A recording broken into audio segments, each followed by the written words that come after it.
Hi, welcome everyone. Thank you so much for joining today's webinar. My name is Sarita Mitchell and I am your host today.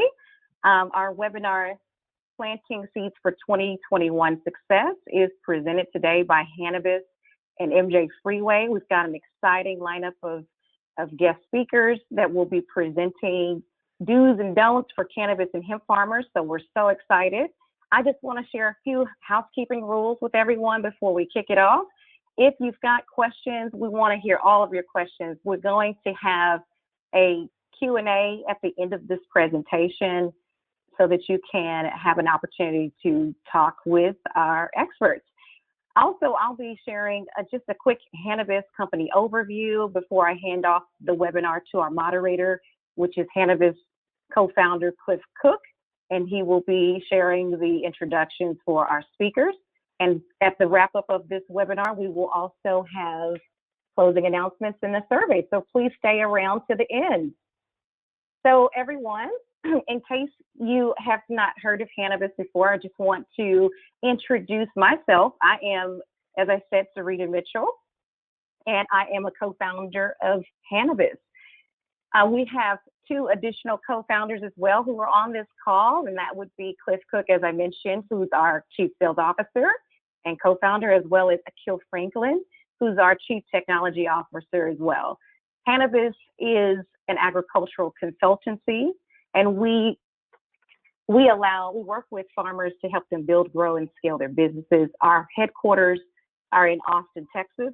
We have 10 years of team industry experience in the hemp and cannabis space, and we have clients that span across the 50 states as well as in Puerto Rico. Our company proudly serves as a policy committee member for the Minority Cannabis Business Association in support of social equity reform. Some of the services that we do provide include grow operations consulting, seed to sales software, certified genetics, farming equipment, remediation, extraction technology, greenhouse construction, lab and soil testing, FDIC banking and payment processing, and last but definitely not least, we are a utility broker who can help our clients make and save money. So we can help you with your solar, gas, and waste management needs. I'm going to just introduce briefly our moderator for today, Hannibus co-founder Cliff Cook. Cliff Cook leads the Hannibus team as a subject matter expert with 10 years of hemp and cannabis industry experience and over 25 years of demonstrated success in technology and banking.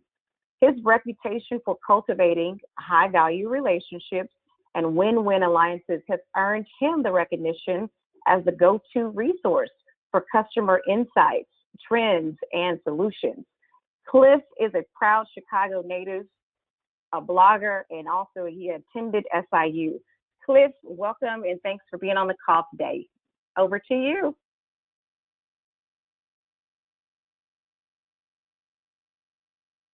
Okay, Cliff, are you there?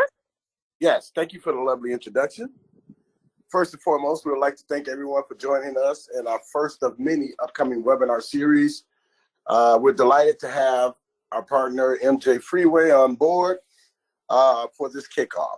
I would like to introduce Sherry Springer. Sherry is the Director of Service Sales at MJ Freeway. She joined MJ Freeway in 2011 and has served as Director of Service Sales since 2016.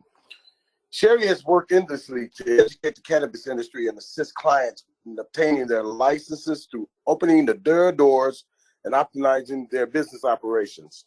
With her 30+ years of experience in sales and technology, paired with her client-driven approach, the MJ Freeway consulting team has won dozens of applications across 17 states and completed successful build-outs across many Central and East Coast emerging states as well as international.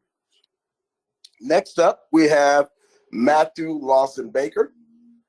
Matt serves as a Director of Consultant at MJ Freeway with a background in civil engineering, construction management. He designed and built a 20,000 square foot cultivation and processing facility in Washington, D.C., and still owns and operated the permitted facility today. Matt successfully implemented an IPM program using no poisons or pesticides on plants at any stage in the life cycle, and is considered a premier grower processor in the DC market. He successfully raised $3 million in capital and increased revenue by 50% per annum. His expertise is in creating and operating structural systems, developing standard operating procedures, as well as ensuring best practices in management reporting, workflow improvement planning, budget estimates, and project management. As a longtime cannabis expert and project manager, he brings his years of experience to the MJ Freeway team to win applications and successfully complete build-outs for MJ Freeway clients.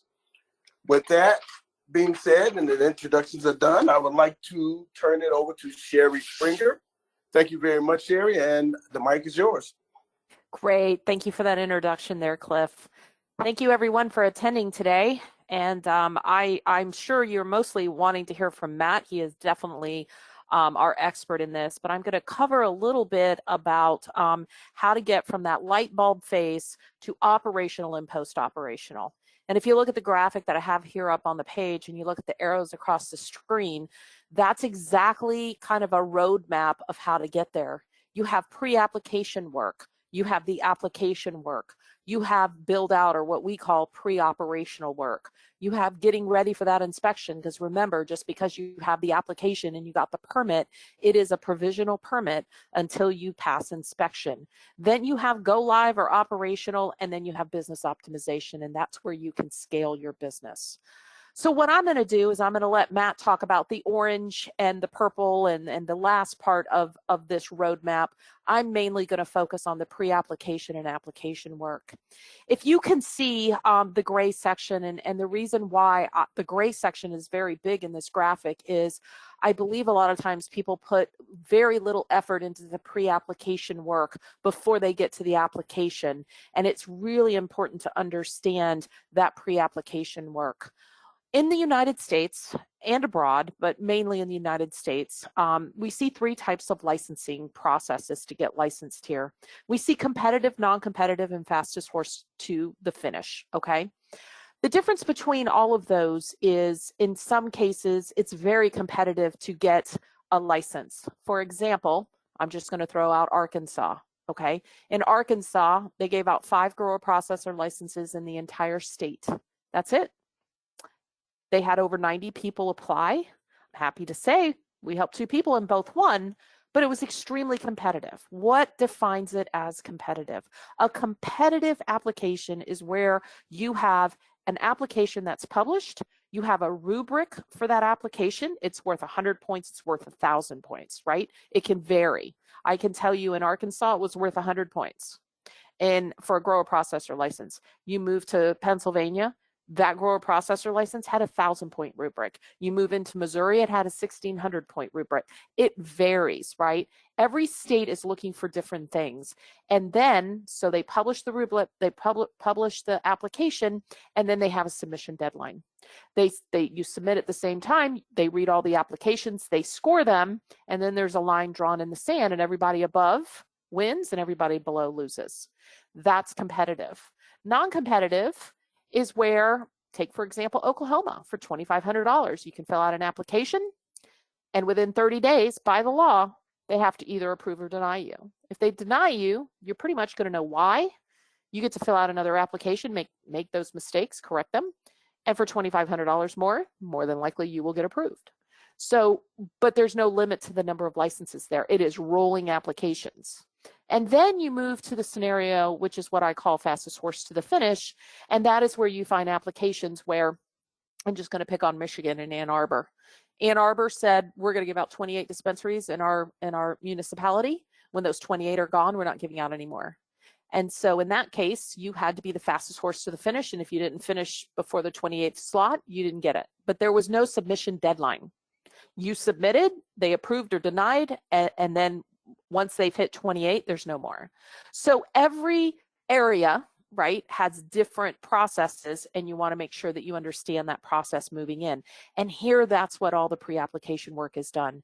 If it is competitive, you want to make sure that you are writing an application to what the state is looking for. What are those scores looking for? What am I going to be scored on? How am I going to be judged against the competition? If it's fastest horse to the finish, you want to make sure you do it right, and you do it right the first time.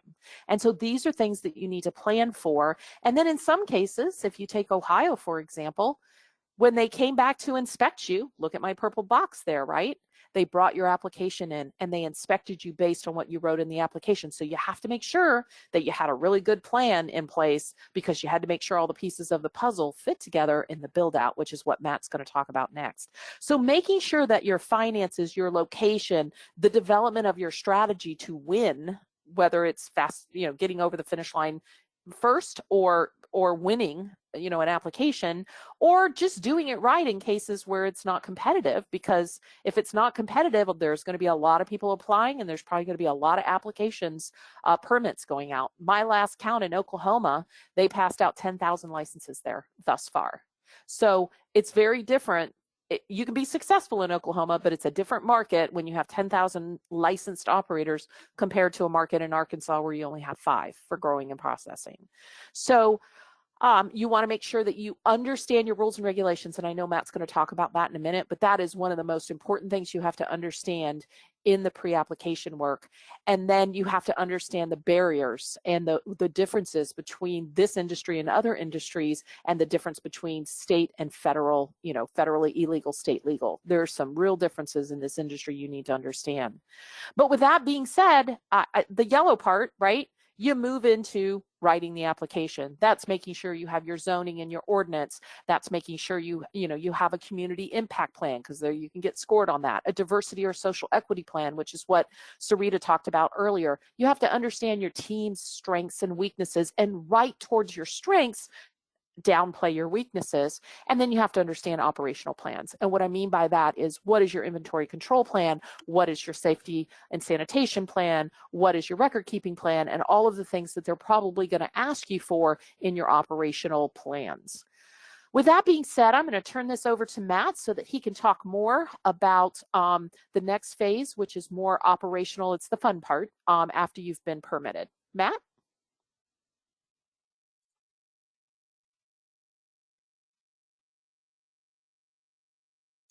Matt, you're on mute.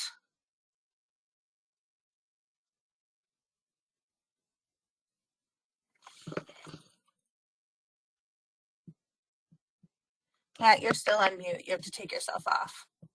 There you go. Okay, can you hear me? We can hear you. Thanks. Hi guys, thanks for attending today. And thanks Sherry for the introduction. I'm going to be walking through a few of the slides here. If we can move on to the next slide, talking about getting operational. And the first slide that we're going to walk through today are the pros and cons of new construction versus building in an existing warehouse. Obviously, there's many factors that come into play here when deciding on your property and what sort of facility you're going to be building out. I've covered a few of the high-level topics that will impact your decision on what sort of facility that you're going to build out. And I'm going to walk through each of those and talk about the pros and cons of new construction, so greenfields site versus building into an existing warehouse. So the first topic is market analysis, really understanding the market that you're going to be working in and providing products for.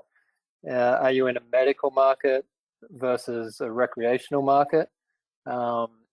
Being in a medical market could be a lot lower quantities or demand requirements depending on which state you're in the country, versus a rec market, which could be very high quantities, which will require bigger facilities. So really understanding your market that you're going into, the limitations on the products that you can create in those markets, the demographics of the region that you're in the state. How much competition do you have in that market? Are there limited licenses in that market? For example, if you're in a medical market with limited licenses, with limited product line, then the facility, the type of facility you're going to require is going to be very different than if you're in a recreational market that you can make all of the products in with a huge demand requirement. So having an understanding of the market that you're going into is very, very important, and that's going to help determine what size facility you'll require, which will determine whether you can go down the existing warehouse path or the new construction path. Knowing your regulations is the next one. So in some states, there's a time requirement from when you're awarded the license to when you have to be operational by. So that means if you're under time constraints, going into an existing warehouse can help with speed to market. It can help you get up and operating quicker than building in a greenfield site where you have to build the whole building from scratch. So really understanding what's required from the state and the regulations is an important part of the process. Next one is the big one, the budget. How much money do you have? How much money are you going to plan on spending on these projects? These facilities are very, very highly capital intensive, and the bigger the facility, the more money it costs, obviously. So having an existing warehouse can save you some money because you're not building the superstructure, you're not building that existing shell. It's already there for you, so you're building inside of it, versus new construction where you're building everything from the ground up, foundation, slab, building, and then everything inside. So if you have limitations on your budget, going into an existing warehouse can be beneficial versus new construction. Next one we have is the timeline that you want for your project. You know, are you racing to get into the market? Do you want to get product on the shelf as soon as possible? Going into an existing warehouse can rapidly speed up the construction timeline, and assuming that the warehouse is in good condition. So understanding when you want to hit the market's important too. Then in terms of the property, you know, really understanding what the hidden costs are involved with going into an existing warehouse versus new construction. In an existing warehouse, it can come with a whole multitude of nightmare problems from the past. It can have leaking roofs. It can have contamination inside the building. The ceiling heights might not be high enough. The utilities might not be big enough. So there's a whole bunch of factors that need to be taken into account when choosing a property and understanding what are the risks that are involved with going down the path of an existing warehouse versus new construction. And on the new construction side too, there's many places where you can get tripped up as well. If the ground's contaminated, if there has to be remediation done, cleanup of the property, there are all things that will slow you down and cost you more and more money. So that's a high-level overview of some of the pros and cons of new construction versus existing warehouse. So we can move to the next slide. The next topic I'm going to cover at high level again is the big debate on lighting, LED lights versus HID lights. So the common light that's been used in the past up to now is the high pressure sodium lights for flower and the metal halide lights for veg, and it's the traditional method, the way that we've been growing over the years, and now in the last few years the LED lights have really started to make an impact on that market. So how do you decide which way you want to grow? We again, this is going to come down to what market are you growing for? Are you growing for a market where you're just growing biomass for extraction? Are you growing in a market where you're trying to grow connoisseur flower, top shelf flower? These things have a big impact on which type of light you want to select. Has your grower had a lot of experience using these lights? Is he competent using these lights? It is very different growing with LED lights versus the high intensity lights. So you need to weigh up all the pros and cons of does it make sense to move to LEDs if you've got a grower who's never grown with them before in a facility that's been fitted out for high intensity lights. So it's not an easy decision, and the cost of the LEDs is at least 4 times greater than the cost of HID lighting. So there's a big cost impact up front, but the power savings over time is where you get your money back. The LED lights will perform and last longer than the HID lights. HID lights, you're changing the bulbs approximately once a year, whereas the LEDs, you're going to have years of use out of them when you're not changing bulbs. So it's something you need to weigh up, the upfront cost versus the long-term costs of each of the light fixtures, and then really, what are you trying to grow? My 2 cents on it at the moment is that LED, if you're growing biomass and if you can double or triple stack in your grow rooms, in your flower rooms, then it's a smart way to go, because you can get more yield per square foot with the LEDs stacked. But if you're trying to grow connoisseur top shelf flower, then go with the HID. The HPSs are still, for mine, producing a high quality flower, and denser buds and bigger bud structures. So that's a high level overview of LED versus HID lighting. So we go to the next slide. Okay, so this third slide is evaluating a grow style. What sort of HVAC systems to include in your facility, and irrigation. I looked at 3 of the big main points of a grow facility and wanted to touch on some of these points on this slide. So grow style is really what sort of, it goes on what I was talking about before with the LEDs.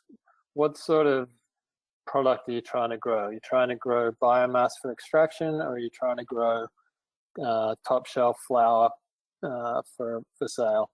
So there's a number of different methods that you can grow to achieve these. Sea of Green is one, which is basically lots and lots of plants with shorter veg times to fill up the room, so that you have a shorter canopy, a lower canopy, and very filled out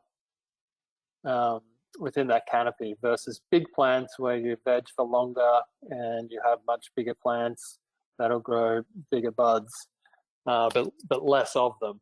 So growing to those 2 different methodologies means you have to design accordingly.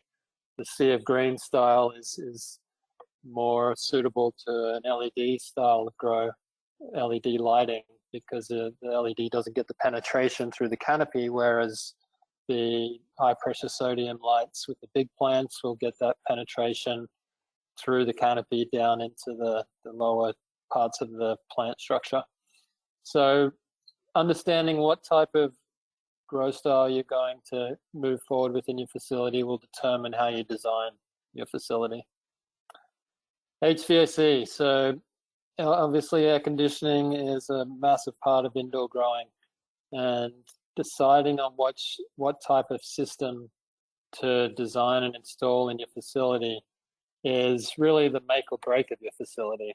If you get that wrong, if you undersize it, if you don't have a backup plan, it will bite you and follow you down the road, and you'll spend 10 times over trying to fix it as you're operational. in that facility. So there's a lot of debates on what's the best approach with HVAC, and the two common sort of systems. They're a centralized system that would be run by a chilled water system to individual air handlers within all the rooms, versus individual package units that supply all of the rooms individually. And there's pros and cons to both systems. The centralized system, if it ever goes down, then the whole grow facility's down, all your grow rooms are down. The individual units, if one goes down, you've got the backup of another one right next to it. So the centralized system for controls and keeping those tight limitations, tight parameters is much more proficient at that, whereas the individual units, there's a little bit more variance.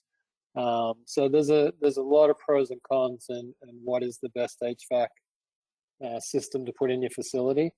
And I would always advise to really make sure that your engineers have designed for these facilities before, because these are not like any other facility in other industries. They're very unique, and running air conditioners in the middle of winter at full steam is it's not a common thing in many industries. So you need to put a lot of time and energy and effort into figuring out what's the right system for your facility, and make sure you've got the right partners to get you set up correctly.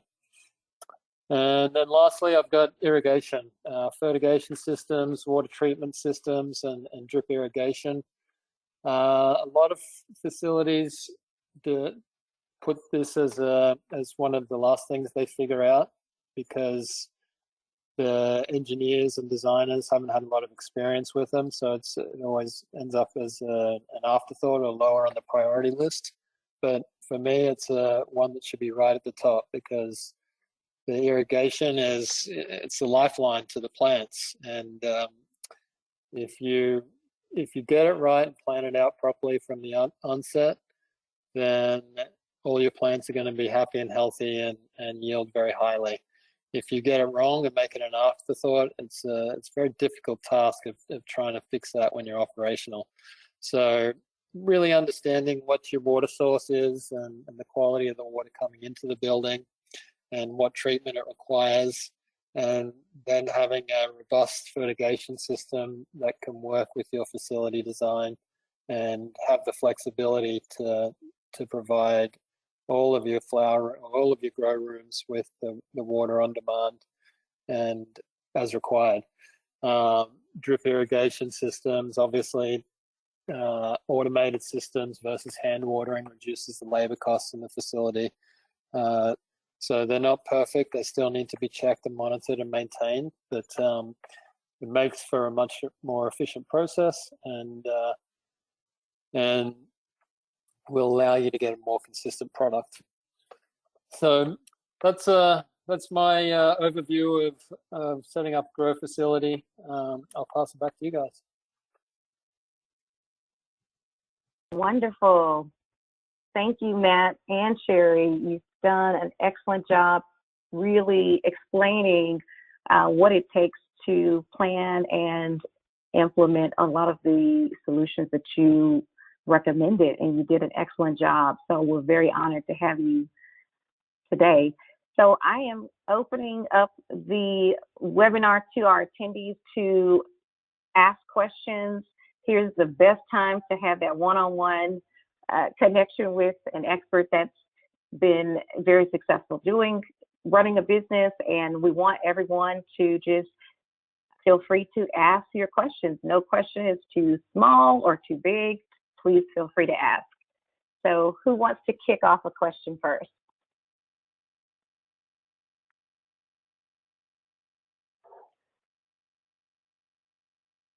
And don't be shy.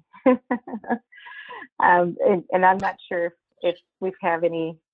Is everyone able to hear? Okay, can you? You're able to ask the question. So for those that are new to the industry, what's the difference for obtaining a cannabis versus a hemp grow license?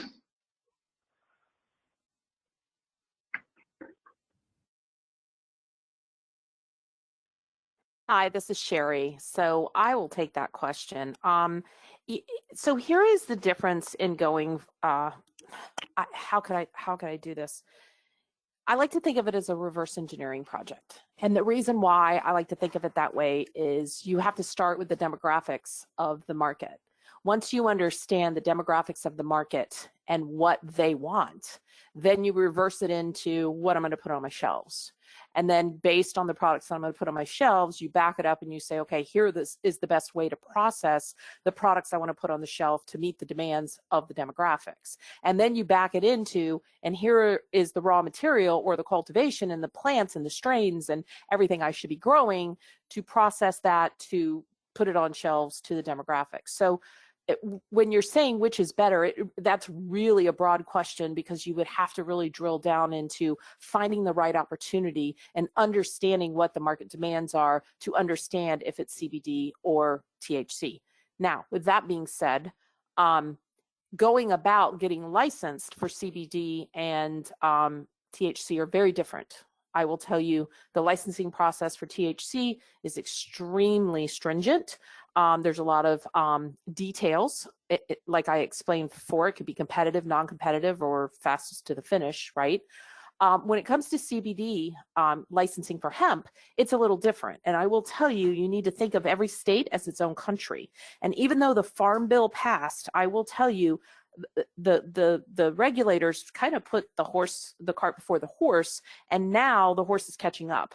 And so if you go and look in a state like Utah, or you go to look in a state like where I live in Florida, it's very different and it's constantly changing. So you have to be ready to understand and adapt. So the best thing I could say for getting licensed when it comes to hemp is make sure that you can sustain your business in the market that you're going after, especially if it's unlimited licensing. Because in a case like THC, where it is licensed and it is limited, okay, it's you know your market, and you also know the max quantity that could be produced in any given year, right? If there's 5 growers in the entire state, and let's just take the state of Ohio, okay, they have 2 levels of cultivation there, a level 1 and a level 2. Level 1 is a max canopy of 35,000 square feet.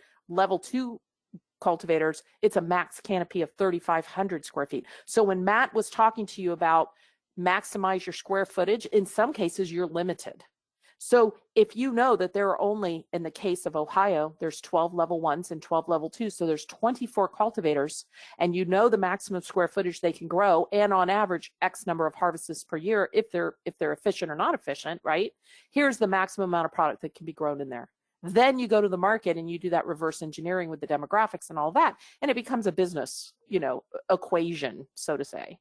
So I don't know if that answered your question, if you have other questions based on what I just said, but it's really different, and one or the other is not better or more successful than the other. It really boils down to the market. That was super helpful. Thank you. You're welcome. Very, very helpful, Sherry. I like the way you really explained that. And I feel like there was some really great talking points around planning for the cost of running a business in the hemp and cannabis space. Matt, would you kind of share a little bit more insight? I know you have so much great experience, but just for someone in the event, we have some of our guests here today that are not from this industry. What are some of those examples of unplanned expenses that you've run across and in working with clients and also operating your own business that you feel that are often overlooked with planning? Yeah, sure. So I think specifically with going into new properties, really understanding the water supply, where it's going to be coming from. Like for a hemp farm, do you have adequate water supply and is the water of a certain standard. That's something that people don't really understand until they get to the day where they need to start watering, and then they realize they've got a problem. So there needs to be a lot of planning done with the water supply side, and then really understanding what type of property you're working with. Like I said earlier, if there's contaminated ground, then doing the remediation on it before you get started can be very costly. So making sure that geotechnical studies have been done on the property prior to going forward, so you really understand what you're working with on the ground is very important. So those are probably the two big ones. If you're going into an existing warehouse or an indoor grow, there's a multitude of problems that can come up in there, and the older the building and the more different uses it's had over the years, the more problems sort of arise from that. But really making sure that that building is watertight and has a good envelope and it's not leaking is really key to those. But fixing those things up, and you can just keep pouring money into them if they're not aware of the status of it up front.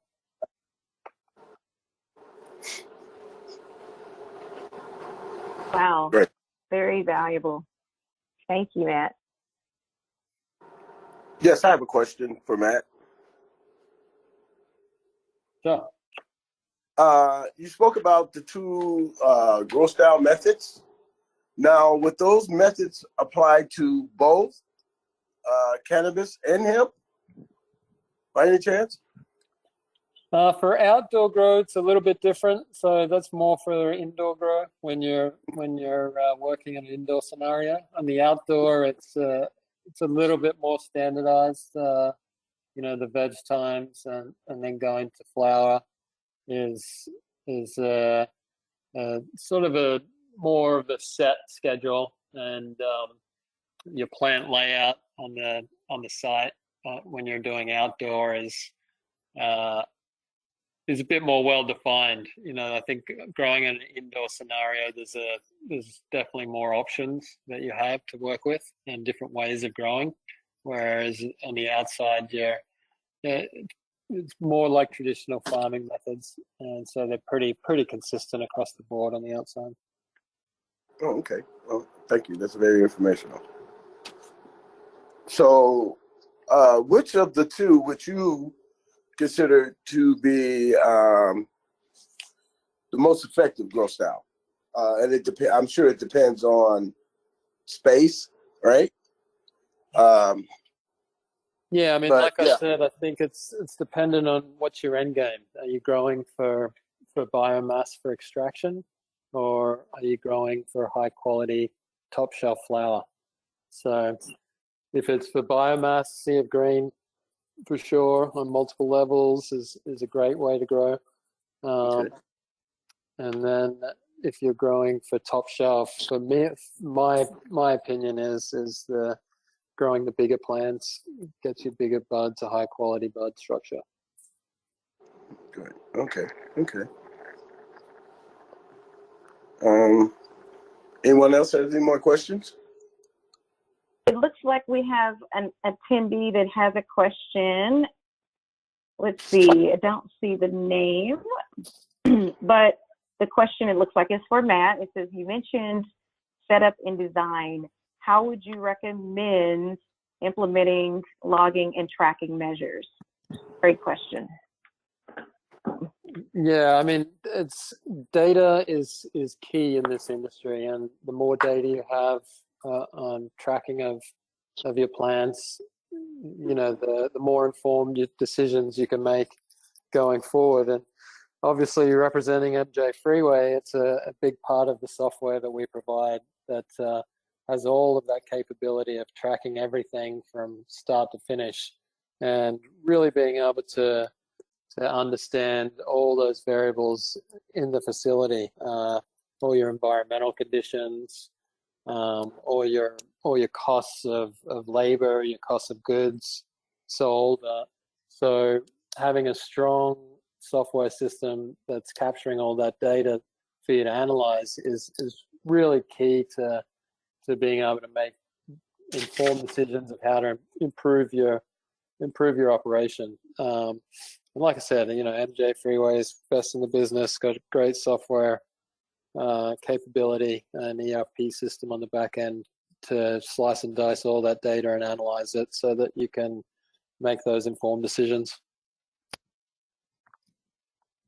Awesome. I have another question from one of our attendees. It's asking, any thoughts on incorporating aquaponics with sellable fish in your build out, licensing issues, etc.? That's the question. Yeah, this comes up regularly, and it's and commercial level. I don't know of anyone who's doing it on a commercial level. Once you start going to scale on these facilities, you're really trying to reduce the variables of catastrophic failure. And in aquaponics, it's on small scale, it makes a lot of sense, and the theory it makes a lot of sense. But on a large scale, if there's any contamination or bacteria build up in that water, it could wipe out a crop. So it's a higher risk way of growing, and there's a lot of added variables for not a whole lot of greater upside. Like the yields are not. It doesn't blow the yields out of the water. It doesn't make the quality of the finished product 10 times better. So that's probably the reason that nobody's really doing it on a commercial level. Doesn't mean it can't be done. Everything can be done, but it just adds a whole extra layer of variability into the facility and into your operations, which as the larger the scale gets, the more you're trying to manage those variables out of the process. Excellent. So I have a few more questions that are coming through. These are awesome questions. I love when our audience is engaged. So here's the question. So are there any pitfalls for outdoor grows that you can speak on for first-time growers of hemp? Things that someone wouldn't know to think of before running into it? Yeah, there's a ton of pitfalls, and I think the last few years the hemp industry's gone from 0 to 100 and then slowed down again. And so what's happened is before you start growing, you need to find out is there a market for it on the back end once you've harvested? Do you have someone that you can sell your product to? Because what happened with a lot of farmers is they didn't think about what they're going to do with it when they harvested. They just thought it was going to get bought up automatically. And when the market got flooded, it was getting harder and harder to sell. And last year, after last year's harvest, there was a lot of farmers sitting on a lot of product. And so really understanding what's your end game on how you're going to sell the product is very important. Another important factor is whereabouts in the country are you going to grow this outdoor crop, and what's the average weather conditions through the year? Because what also happened last year at the end of the season is there was a big freeze, and a lot of people lost their crops to the big freeze. There was a lot of fires out on the West Coast. A lot of people lost their crops to fires. So looking back in the area, thinking about growing in and checking out those weather conditions over the years and what the history is, how prone they are to fires and freezes can be the make or break of your crop.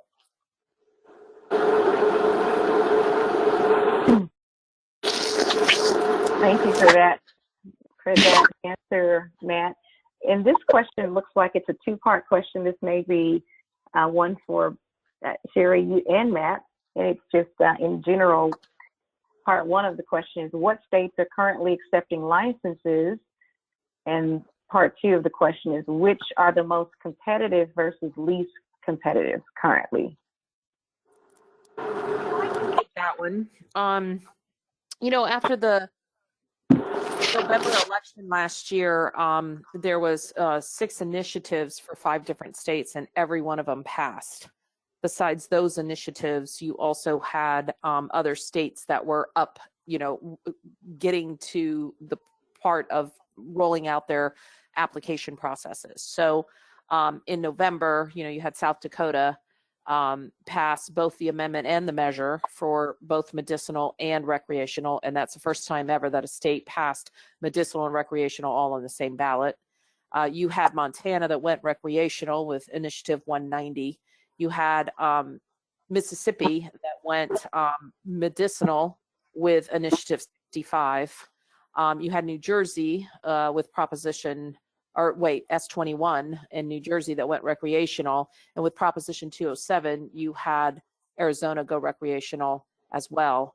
Arizona, believe it or not, their applications, they're going to do it in 3 rounds. And their first application round is open right now. It's called Early Application Round.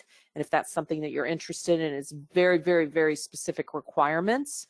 And we can talk further about that if you're interested in doing that. You don't really need a consultant. I'll take a call from you, but you don't really need a consultant like myself to do something like that. It is so specific, and it's pretty simple, to tell you the truth. But then Arizona is going to have a social equity round that's going to give out 26 licenses, hence with a scoring rubric. It's already been stated in Proposition 207. It's already written in there that that's how they're going to give those out, and that is going to be extremely competitive. They're approximately thinking maybe over 400 applicants for those 26, and that's just estimates for those 26 licenses. Georgia's going on right now, dispensary. They just accepted their cultivation and processing on January 27th. We're expecting dispensaries to come out in Georgia soon. We're expecting more information in New Jersey, and we're expecting that information in the rollout of the application process in New Jersey soon. Believe it or not, New York is looking at recreational, and then they may pass it in a legislative process and not a ballot process. We're looking at Pennsylvania. We're looking at Connecticut. And then besides that, Michigan has constant applications and licensing going on there. But in a case like Michigan and California, you have to get licensed at 2 levels, the municipality as well as the state level. So you really honestly have to find location first before you even decide where to get licensed in Michigan, because certain municipalities can ban certain license types there. And there's maybe 5 or 6 different license types there. And within a license, like in cultivation, they have several tiers of license, or class A, B, and C. There are other places or tiers. So it's very complicated. It's very different state by state. But if you're looking to get licensed, I would say Arizona, New Jersey, South Dakota, Georgia, Mississippi, Montana, California, and Michigan are ones that are, and Oklahoma are all open right now. Oregon open to back up. But you're going to be at the last on the list there because they have a stack of like 2,500 applications to go through. So it's very detailed, but if you want to know more information, I'm happy to talk to you about that. I really kind of track all of that and make sure that I stay pretty current on it. It's changing all the time, but there's a lot of opportunity out there. That's great, Sari, and you're absolutely right. This industry changes so quickly, so it's so important to have an expert like yourself. If someone's looking to work with someone, they need to have experts to help guide them through the process. So was one last question, and I think this is a simple question, but we can just put it out there. The question is, where can you get licensed in THC today? It looks like, I'm not sure who asked the question. Did I hear all of the?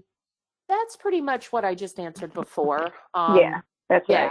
I mean, and as far as getting licensed in hemp, there's a lot. I mean, South Carolina, you get licensed in hemp, Utah, Florida. I mean, there's a lot.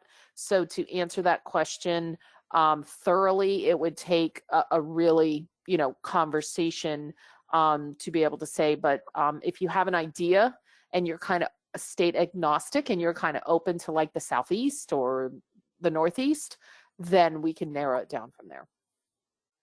Perfect. Last question we have. This one, it looks like it could be a question for you, Matt, and in regards to operations. The question is, when using on-site ponds as the water source, are fish in the ponds a benefit or a hindrance?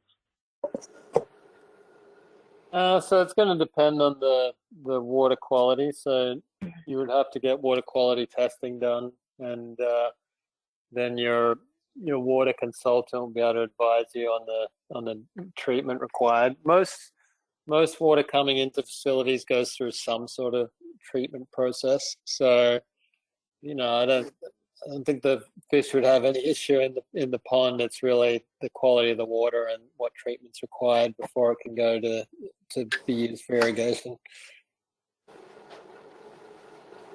Excellent. Okay.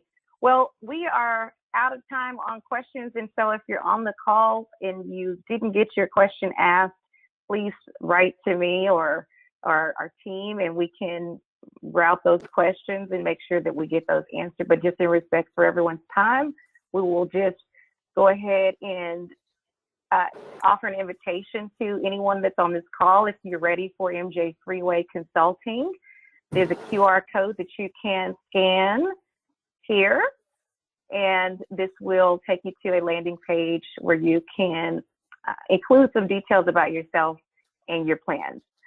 And next up, if you're ready to discuss your goals, Hannibus is ready to listen and help you grow your business.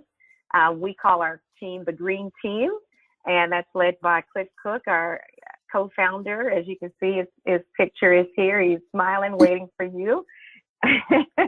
And we are, we're here in Texas, which everyone knows Texas is really growing. This industry is really going to be taking off here in this state. But we are not just in Texas, but we're across all 50 states. If you're looking to meet with us, we would love to have a coffee or a hot chocolate with you. So we will give you a gift card to give you your next cup of coffee on us. So please follow us as well on social media. Another announcement that we have before we take our survey and close out this webinar, for those of you who are interested in additional education, learning about different topics, that's exactly why we're here. We're all about, creating value and alliances. We want you to know that you're not in this by yourself and that you're able to look to resources like MJ Freeway and Hannibus for information and also expertise to help you. So next month's webinar, Hannibus will be hosting a webinar with Chief Revenue Officer Eric Kaufman from Dama Financial, and he will be talking to us specifically on banking solutions that digitize cash-based businesses.